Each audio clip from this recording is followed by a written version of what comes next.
Assalamualaikum warahmatullahi wabarakatuh. Perkenalkan, nama saya Afan Farizal. Saya dari kelas manajemen 22A dengan NPM 22411102. Di sini saya akan menjelaskan tentang materi manajemen hutang.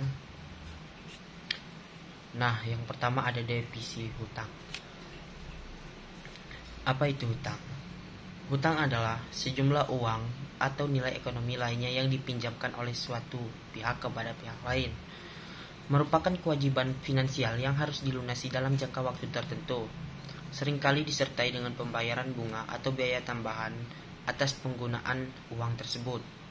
Hutang dapat muncul dalam berbagai bentuk, termasuk pinjaman pribadi, hipotek, obligasi korporasi, kartu kredit, atau hutang bisnis. Hutang dapat digunakan untuk berbagai keperluan, seperti pembiayaan investasi, modal kerja, atau kebutuhan pribadi. Meskipun utang dapat menjadi alat yang berguna untuk mengelola keuangan dan mencapai tujuan keuangan tertentu, pengelolaan utang yang buruk dapat menyebabkan masalah keuangan, terutama jika tidak mampu membayar utang secara terjadwal. Oleh karena itu,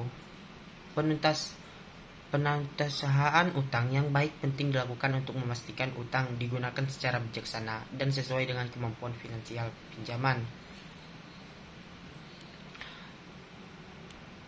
Lalu berikut adalah beberapa definisi manajemen hutang. Definisi sederhana dari manajemen hutang adalah praktik rutin untuk lebih mengurangi pengeluaran uang daripada penghasilan. Lalu ada manajemen utang adalah cara bagaimana seseorang bisa melepas dari hutang. Hutang adalah suatu yang sebenarnya tidak selamanya harus dihindari selama kita dapat memakainya secara bijak. Manajemen hutang adalah solusi untuk melunasi hutang dengan bantuan pihak ketiga. Manajemen hutang adalah skenario pembayaran hutang dengan membantu pinjaman melunasi hutangnya tepat waktu. Lalu ada pentingnya pengelolaan hutang. Pentingnya pengelolaan hutang ini sangat bergantung pada kemampuan individu atau badan dalam mengelola hutang secara bijak, memahami risikonya, dan menjaga disiplin dalam membayar kembali sesuai kesepakatan. Dalam konteks bisnis, administrasi utang yang baik juga dapat meningkatkan nilai perusahaan dan berkelanjutan jangka panjang. Pentingnya pengelolaan hutang adalah untuk menjaga reputasi di mata kreditur dan mencegah terjadinya risiko tidak terkendalinya jumlah hutang. Selain itu, pengelolaan hutang yang baik juga dapat membantu seseorang atau perusahaan untuk hidup lebih nyaman dan sukses. Berikut adalah beberapa alasan mengapa pengelolaan hutang itu penting. Nah, yang pertama ada mencegah terjadinya risiko tidak terkendalinya jumlah hutang. Dalam pengelolaan hutang, pentingnya untuk memperhatikan kewajiban pembayaran secara tepat waktu agar tidak terjadinya penambahan biaya-biaya yang dibebankan oleh kreditur pada saat pemberian kredit tiap bulannya. Meningkatkan reputasi di mata kreditur, membayar kewajiban secara tepat waktu sangat penting untuk menjaga reputasi di mata kreditur. Mencegah kesulitan membayar hutang.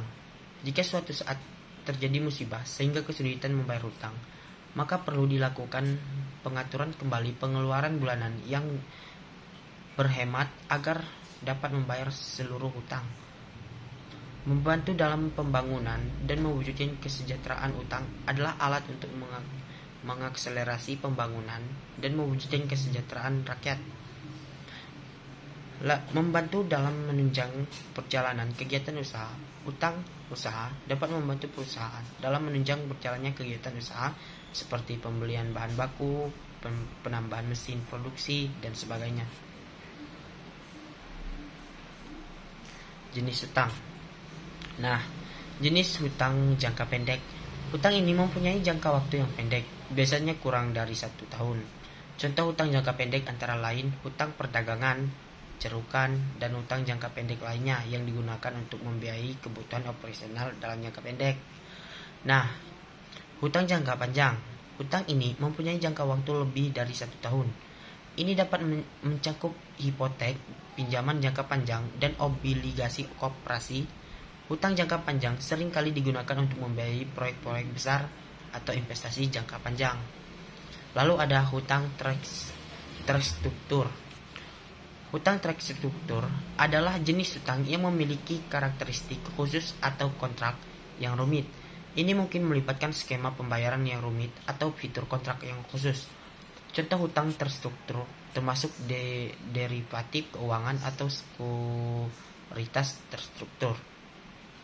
Lalu ada hutang tidak terstruktur. Hutang ini merupakan jenis hutang yang memiliki struktur pembayaran yang lebih sederhana dan namun seperti pinjaman pribadi atau hipotek rumah. Nah, lalu ada risiko hutang. Risiko hutang merupakan potensi masalah atau tantangan yang mungkin timbul ketika seseorang atau suatu badan meminjam uang atau mengambil utang. Memahami risiko-risiko ini penting untuk mengambil keputusan bijak terkait pengelolaan utang. Berikut adalah beberapa risiko utang yang umum. Nah, yang pertama ada risiko bunga.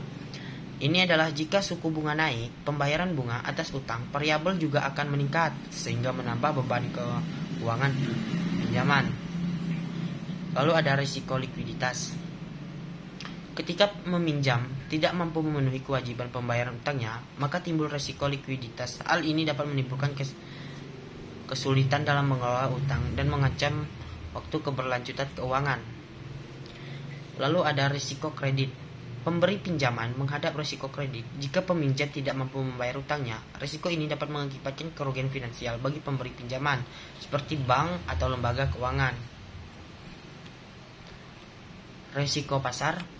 Risiko pasar yang berkaitan dengan fluktuasi pasar yang dapat mempengaruhi nilai aset yang dijadikan jaminan jika ada nilai tukar mata uang atau nilai investasi yang didanai utang. Nah, lalu ada manajemen hutang yang efektif. Pengelolaan hutang yang efektif adalah kunci untuk meminimalkan risiko utang dan menjaga keuangan yang sehat. Dengan perencanaan dan pengelolaan yang baik, utang dapat menjadi alat yang berguna untuk mencapai tujuan keuangan atau pengembangan bisnis kita. Manajemen hutang yang efektif dapat membantu seseorang atau perusahaan untuk terlepas dari utang dan mengelola keuangan dengan baik. Berikut ini adalah beberapa tips dan cara yang dapat dilakukan untuk mengelola hutang secara efektif. Nah, yang pertama ada pahami kebutuhan dan kemampuan finansial. Yang kedua ada buat perencanaan dan fokus pada tujuan hutang. Yang ketiga ada kelola pengeluaran dan hindari utang baru. Yang keempat membayar kewajiban tepat waktu. Dan yang terakhir ada menggunakan manajemen utang sebagai alternatif solusi. Lalu berikutnya ada rasio keuangan terkait hutang. Rasio keuangan terkait hutang adalah rasio yang mengukur besarnya penggunaan hutang oleh perusahaan untuk membiayai aset-aset yang dimiliki. Rasio utang atau debt ratio adalah rasio solvabilitas yang mengukur total kewajiban perusahaan sebagai persentase dari total asetnya. Rasio hutang terhadap aset atau debt to asset ratio adalah jenis rasio utang yang membandingkan kewajiban hutang perusahaan dalam kurung baik hutang jangka pendek maupun hutang jangka panjang tutup kurung. Dengan total aset perusahaan, rasio hutang terhadap ekuiditas atau debt to equity rasio digunakan untuk mengukur besarnya modal perusahaan yang akan dijadikan sebagai jaminan hutang. Semakin rendah rasio hutang terhadap ekuiditas perusahaan, semakin baik karena akan meningkatkan pertumbuhan laba perusahaan. Berikut adalah beberapa rasio keuangan yang umum digunakan terkait dengan hutang. Yang pertama ada rasio hutang terhadap ekuiditas. Nah, rasio ini mengukur sejauh mana suatu ekuiditas mengandalkan hutang sebagai sumber dana. Semakin tinggi rasio ini, maka semakin tinggi pula tingkat utang dalam struktur modal. Rumusnya hutang vs ekuiditas total garis miring ekuiditas. Nilai yang rendah menunjukkan tingkat risiko terkait utang yang lebih rendah, sedangkan nilai yang lebih tinggi menunjukkan risiko yang lebih tinggi. Lalu ada rasio utang terhadap aset. Rasio ini mengukur sejauh mana utang membiayai aset entitas. Rasio ini memberikan gambaran beberapa jauh suatu aset membiayai oleh utang. Semakin tinggi rasionya, maka semakin besar sebagian besar aset ditandai oleh utang. Lalu ada interest coverage ratio. Nah, ini rasio mengukur seberapa besar laba sebelum bunga dan pajak digunakan untuk membayar bunga hutang. Rumusnya, bunga versus laba sebelum bunga dan pajak sama dengan laba sebelum bunga dan pajak garis miring beban pajak semakin tinggi, rasio ini akan semakin kuat kemampuan entitas dalam membayar bunga. Nah, lalu ada strategi pengelolaan hutang. Berikut ini adalah beberapa pengelolaan hutang yang tepat dapat dilakukan. Yang pertama ada mengoptimalkan potensi pendanaan utang di sumber domestik melalui penerbitan surat berharga negara atau dalam kurung SBN rupiah maupun penarikan pinjaman dalam negeri. Yang kedua ada melakukan pengembangan instrumen utang agar diperoleh fleksibel dalam memilih berbagai instrumen yang lebih sesuai dan risiko yang minim. Terus ada pengadaan pinjaman luar negeri digunakan untuk memenuhi kebutuhan prioritas dengan kondisi wajar dan tanpa agenda politik dari kreditur. Lalu ada mempertahankan kewajiban pengurangan pinjaman luar negeri dalam periode jangka menengah. Lalu yang ketiga meningkatkan koordinasi dengan otoritas moneter dan pasar modal. Nah, terus ada meningkatkan koordinasi dan komunitas dengan berbagai pihak guna meningkatkan efisien pengelolaan pinjaman. Lalu ada tips-tips praktik pengelolaan hutang. Nah, buatlah rencana keuangan. Mulailah dengan merencanakan keuangan Anda. Buat anggaran yang mencakup pendapatan, pengeluaran tetap, dan pembayaran hutang. Rencana ini membantu Anda melacak keuangan dan Anda mendapat lebih baik. Nah, yang pertama ada menjaga disiplin keuangan. Memiliki kedisiplin keuangan dan tidak melalaikan pembayaran hutang. Penjadwalan dan pembayaran yang tepat waktu adalah kunci pengelolaan utang yang efektif. Terus ada definisifikasi utang. Diversifikasi jenis utang yang Anda miliki agar tidak terlalu bergantung pada suatu sumber utang. Lalu ada kelola hutang yang ada. Pahami ciri-ciri hutang yang ada. Seperti apakah hutang tetap atau variabel dan beberapa bunga yang harus dibayar. Usahakan untuk membayar lebih dari pembayaran bulanan minimum jika kemungkinan, terutama untuk utang dengan satu bunga tinggi. Nah, pentingnya pengelolaan hutang yang baik. Pengelolaan hutang yang baik adalah kunci untuk menjaga kesehatan keuangan atau bisnis Anda.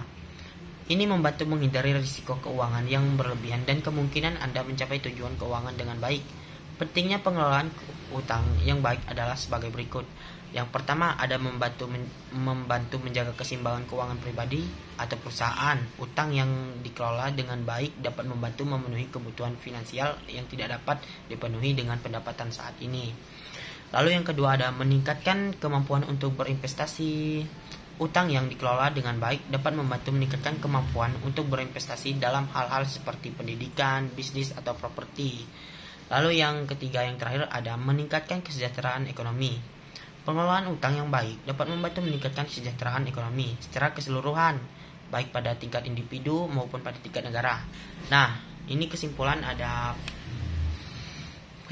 adalah pengelolaan hutang yang baik merupakan elemen kunci dalam kesehatan keuangan individu atau organisasi. Hal ini juga dapat berdampak positif pada riwayat kredit, pembiayaan pertumbuhan usaha, investasi produktif, dan kemampuan menghadapi perubahan ekonomi. Menghindari utang yang tidak perlu, mengelola utang yang ada dengan kedisiplinan, dan merencanakan pembayaran utang merupakan langkah penting dalam pengelolaan utang yang baik. Selain itu, pemahaman yang baik tentang jenis utang, suku bunga, dan risiko utang membantu dalam mengambil keputusan yang bijaksana. Dengan penerapan strategi pengelolaan utang yang tepat, individu dapat minimalkan risiko keuangan, mengoptimalkan hasil investasi, dan keberlanjutan keuangan yang lebih baik. Oleh karena itu, penting untuk mengelola utang Anda dengan bijak dan merencanakan keuangan dengan cermat sesuai tujuan keuangan Anda. Terima kasih. Wassalamualaikum warahmatullahi wabarakatuh.